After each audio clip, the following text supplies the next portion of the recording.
चम करे, चम चम करे, चम चम करे। सरस्वती माँ के मुकुट चम चम करे, चम चम करे। लेके शारदे का नाम बनी बिगड़ल काम, जब कहिले की टेंशन ना लो, जय माँ बोलो, जय माँ बोलो। सरस्वती माँ के मुकुट चम चम करे, चम चम करे। सरस्वती माँ के मुकुट चम चम करे, चम चम करे, चम चम करे,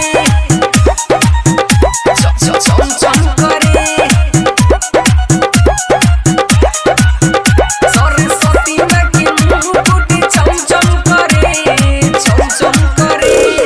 गीतन सिखावा सर आवे नहीं अकल, इने उने देखा देखी छापतानी नकल, छापतानी नकल, छापतानी नकल। गीतन सिखावा सर आवे नहीं अकल, इने उने देखा देखी छापतानी नकल, छापतानी नकल। करे दया मोरी माँ जाइन मंदिर रोजाना, करे माँ शारदे की पूजा, जय जय बोलम, जय जय बोलम। सरस्वती माँ के मुकुट चम चम करे, चम चम करे। सरस्वती माँ के मुकुट चम चम करे, चम चम करे, चम चम करे,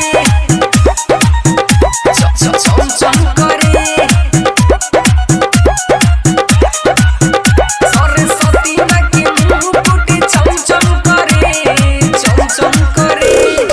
ए सरस्वती माँ हमारी है बट बिनती, कैसे पास करब हमरा वो तो नइखे गिनती, कैसे पास करब हमरा वो तो नइखे गिनती। ए सरस्वती माँ हमारी है बट बिनती, कैसे पास करब हमरा वो तो नइखे गिनती, वो तो नइखे गिनती। हो हनी पांडे सुनी चली मंदिर में झूमी, आदित्य गोलू संगे शीश झुका के प्रणाम करी, प्रणाम करी। सरस्वती माँ के मुकुट चम चम करे, चम चम करे। सरस्वती माँ के मुकुट चम चम करे।